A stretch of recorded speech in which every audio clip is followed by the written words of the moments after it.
안녕하세요. 베토잉글리시 하나로 원상입니다. 오늘부터 빈칸 추론 같이 정리해 보도록 할 텐데요. 여러분들 그거 아셔야 됩니다. 딱 이것만 기억해 주세요. 빈칸 추론은 재진술 찾기라는 겁니다. 그래서 여러분들이 아무 데서나 갑자기 하늘에서 답이 뚝 떨어져서 빈칸을 채우는 게 아니고 이미 앞에서부터 했던 이야기들을 다른 말로 우리 이제 영어로는 paraphrase라고 하잖아요. 네, paraphrase한 내용이 무엇인지를 찾으면 되는 겁니다. 그러니까 다시 말하면 앞에서 쭉 A라고 얘기해 올 겁니다. 그 여러분들은 A 비스무리한 걸 찾아주면 된다는 거죠. 결국 빈칸 추론은 재진술 찾기다. 꼭 기억해 주셔야 되겠습니다. 자, 그러면 우리가 이제 1번부터 보기를 좀 정리하고 갈 텐데요. 항상 문제를 풀 때도 보기를 먼저 읽는 습관이 굉장히 중요합니다. 왜게요? 1, 2, 3, 4, 5번 중에 하나가 무조건 답일 텐데 그 답과 아주 비슷한 내용이 본문에 있을 거거든요. 물론 무조건 계속 반복된다고 해서 답은 아니지만 아주 핵심적인 골목골목마다 반복이 될 때 걔가 답이랑 연결되어 있겠구나 이렇게 생각하셔야 되는 거예요. 일단 보면 1, 2, 3, 4, 5번에 전부 다 동사가 나왔죠? 그럼 일단 문장의 주어가 무엇일까를 고민하셔야 됩니다. 그 다음에 이제 그 주어가 living fossils, 살아있는 화석이라고 해야 될지 아니면 또한 바뀌게 될 것인지 그 다음에 will have changed라고 해서 will have 나왔으니까 미래죠. 그 다음에 이제 have pp가 나왔으니까 완료라고 부릅니다. 미래 완료라고 하는 건 현재 시점을 기준으로 봤을 때 미래 언제쯤 완료될 것 같다라고 하는 거예요. 그러니까 거의 그냥 미래랑 같다고 보시면 됩니다. 그 다음에 이제 dry weather, 건조한 날씨의 영향을 받을 것인지 아니면 오랫동안 거기에 있어 왔다 어떤 시간에 관한 이야기인지 아니면 심지어 이제 강한 폭우에서도 살아남을 거다라는 얘기를 할 건지 확인하고 들어갑니다. 자, 이 글은요, How to Read Water이라고 하는 책의 일부가 발췌되어 있습니다. 네, 여기 Every Puzzle부터 나와 있죠? 네, 한번 읽어보도록 하죠. 네, 그러면 본문 들어가 보도록 할 텐데요. 빈칸 추론 유형은 무조건 빈칸이 포함된 문장을 먼저 읽으셔야 됩니다. 그래서 아까 전에 우리 보기 읽었을 때도 주어를 먼저 발견하는 것이 굉장히 중요했었잖아요. 그래서 이제 주어가 동사한다라고 우리가 문장을 완성할 때 어떤 패러프레이즈가 계속 있어 왔는지 어떤 표현이 반복적으로 되고 있는지를 알려면 그 감을 빠르게 잡을 수 있으려면 무조건 빈칸이 포함된 문장을 먼저 읽으셔야 됩니다. 그게 두 번 읽는 것 같아도 훨씬 더 효율적이라는 걸 알아두셔야 되고요. 결국에는 우리가 수능에서 빈칸 유형 추론 5개를 잡느냐 못 잡느냐 결국 거기에서 이제 킬러 문항이 나올 텐데 그걸 잡느냐 못 잡느냐에 따라서 1등급이 나오냐 아니냐를 결정하기 때문이죠. 빈칸 추론 유형은 하나하나 그 피땀 눈물을 흘려가면서 네, 하셔야 됩니다. 일단은 우리 빈칸이 포함된 문장을 읽을 건데 너무 길은 셈이 일단 중간만 가져왔어요. 이제 콤마가 있었고 앞에 이제 신스절이 있었는데 일단 없다고 보면요. 여기부터 한번 가볼게요. 갑작스런 변화예요. 어디에서의? 물 웅덩이에서의 갑작스런 변화가 그 지역에 집중적인 어떤 호우가 없었음에도 있게 된다면 그것은 대니아라는 사인이다. 이게 되는 거예요. 그래서 이제 데디아라는 사인이라고 얘기해주고 있으면서 이 글은 어떤 물 웅덩이 숫자의 갑작스러운 변화를 얘기해주고 싶은 거예요. 어떤 인위적인 영향이 없었음에도 불구하고 그래놓고 이제 여러분 주변에 있는 하면서 주어가 뭐가 되는 거예요. 암석이라든지 그 다음에 토양이라든지 동식물이라든지 이런 모든 것들이 어떻게 될 거다라고 해서 지금 동사를 찾아주면 된다는 겁니다. 여러분들은 결국 뭘 찾으면 돼요? 앞으로 읽어가면서 네, 물 웅덩이 수의 개수의 변화가 가져올 결과나 뭐 이런 것들을 생각해 보시면 되는 거죠. Every puddle is the sign. 모든 물 웅덩이는요, is입니다. sign입니다. every 다음에는 단수명사 오는 거 아시죠? 그래서 puddle에 s 안 붙어 있고요. 대디아가 동격으로 쓰여져 있습니다. 대디아라는 표시다라고 말해주는 거고, 물이 has been blocked. 막혀 있다 이런 의미죠. 그래서 BPP가 들어가서 서명식 동사가 수동태로 쓰여져 있습니다. 막혀져 있다. 그다음에 다시 한번 동격, 즉 stopped 막혀 있다는 얘긴데 from 뭐로부터요? traveling 여기서는 이제 이동하는 거죠. down 아래로 이동해서 through the ground 이렇게 되는 겁니다. 그러니까 이게 이제 물 웅덩이면 물 웅덩이에 있다는 건 여기 물이 고여 있다는 뜻이고 고여 있다는 얘기는 이렇게 땅 아래로 내려가서 through the ground 지하를 타고 내려가지 못하고 있다. 그러니까 이제 from이라는 표현을 쓴 거죠. 라는 걸 의미하는 sign이다. So, 그래서 만약 주어가 동사라면 그러면 주어가 동사이다 이렇게 가는 거죠. 만약에 그 웅덩이 한 웅덩이가 persistent, per이란 단어는 through 통과해서 라는 뜻이고요. 통해서 sist라고 하는 건 stand 서 있다 이런 뜻입니다. 계속 거기에 있는 거예요. 그래서 한 웅덩이가 지속된다면 then 그렇다면 the first thing we can deduce 우리가 deduce 할 수 있는 첫 번째 것은 이렇게 가는 거죠.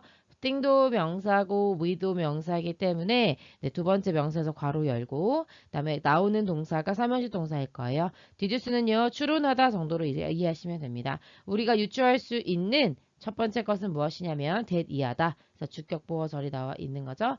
The ground beneath the puddle 그 웅덩이 아래 있는 땅이 either A or B일 거다 이렇게 되는 겁니다. 여기 pour이라는 단어에서 구멍이 느껴지세요? 네. 그래서 구멍이 없다 이런 뜻이고 그래서 이제 흙도 흙구멍이 있잖아요. 이제 그런 게 다 막혀 있거나 아니면 이미 너무나 충분히 극단적으로 젖어 있기 때문에 더 이상 물이 흡수되지 않는다는 걸 의미한다는 겁니다. This is蛮interesting. 자, 그래서 이것은 그러니까 앞에 물 웅덩이가 있어서 그게 결국에는 흙구멍이 없거나 아니면 아주 극단적으로 젖어 있다라고 하는 것이 굉장히 흥미롭게 해주는 사실일 수 있는데 라고 해서 interesting이 된 거죠. 언제냐면 우리가 travel 이동할 때요. through 뭐를 통해서 a rural area 어떤 시골 지역을 통과해서 지나가면서 우리가 목격할 때 이렇게 되는 거죠. 그래서 첫 번째 동사고 그 다음에 두 번째 동사가 됩니다. 대디아를 목격하는데 대절을 보니까요. The number of puddles 그 수라고 해야 되겠죠. 어라고 하면 수많은이 되는데 더는 그냥 뭐뭐의 수라고 해석이 되는 겁니다. 그래서 물 웅덩이의 수가 갑자기 증가될 때 되는 걸 목격하게 될 때요. 모임에도 불구하고 해서 이제 despite라고 하는 전치사가 나와 있는데 전치사인데 왜 생각하셨죠?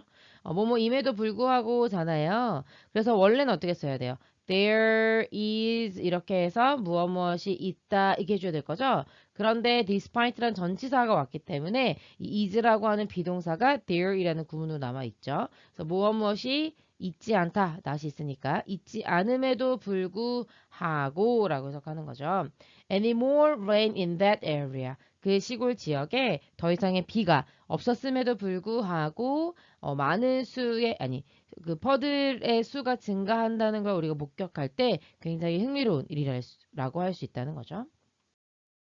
This is a sign that 이것은 바로 역시 앞내용 앞문장 시골 지역에 비가 엄청 오지 않았는데도 불구하고 계속 물웅덩이의 수가 증가하고 있다는 것은 대디아라는 사인이라는 거죠. 동격으로 다시 한번 설명해 주고 있고요. The rocks beneath your feet 여러분들의 발 아래에 있는 돌이요 have probably changed 아마 바뀌었을 거다. Even if 비록 뭐뭐일지라도 라는 뜻이죠. 뭐일지라도요. The appearance of the mud 그 진흙의 외양, 겉모습이라는 의미죠.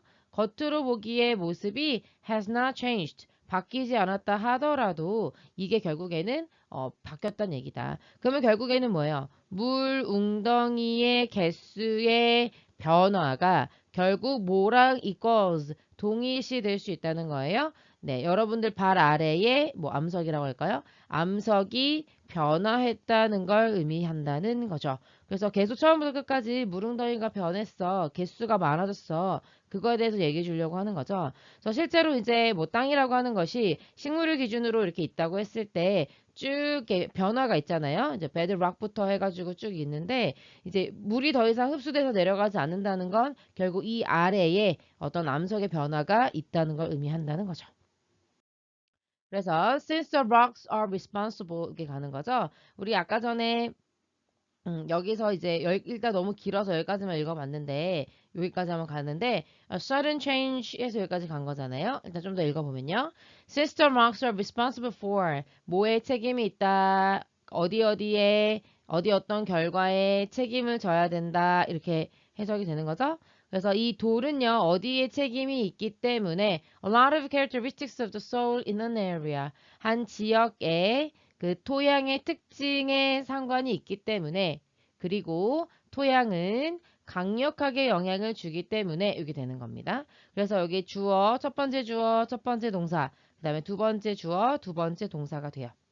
그래서 since가 왜냐하면이란 의미로 쓰여서 여기부터 여기까지 연결해주고 있는 겁니다. 그리고 이제 다시 한번 읽으면 돌은요 그 지역의 그 토양의 특성에 책임이 있고 그 다음에 그 토양은 또 여러분들이 발견하게 될 동식물의 유형에 강력하게 영향을 주기 때문에 그래서 우리 앞에서 얘기했다시피 그 물 웅덩이 개수가 갑자기 변했어요. 거기에 갑자기 국지성 호우가 없었음에도 불구하고 그렇다 이런 변화가 있다는 것은 결국 뭘 의미하는 거다 이렇게 되는 거죠. 그럼 앞에서 물 웅덩이 개수의 변화는 뭐의 변화라 그랬어요? 흙의 변화다, 암석의 변화다라고 얘기했잖아요. 근데 그 암석의 변화가 어디에 영향을 준다고요? 여기 있잖아요. 토양이 결국엔 암석이고 그것이 결국에는 우리가 발견하게 된 동식물에 영향을 준다라는 거잖아요. 그러면 이것은 결국 대절을 보니까 rocks, soil, plants and animals all around you. 모두 여러분 주변에 있는 이 모든 것들이 어떻다라는 걸 의미하는 거예요. 네, 변한다라는 걸 의미하는 거죠. 그래서 결국 답이 뭐예요? 변할 거다, 변한다 이렇게 가주는 겁니다. 그래서 결국에는 물 웅덩이의 변화는 토양의 변화고 토양의 변화는 동식물의 변화다라는 얘기를 계속 해주고 있잖아요. 그럼 결국 토양, 동식물 변할 거다 이렇게 가주면 되는 겁니다. 그래서 정답 2번으로 처리되는 거죠. 다시 한번 빈칸은 재진수를 찾는 것이다 라고 하는 게 어떤 의미인지 이해가 되셨을까요? 네, 여기까지 정리해 보도록 하죠. 수고하셨습니다.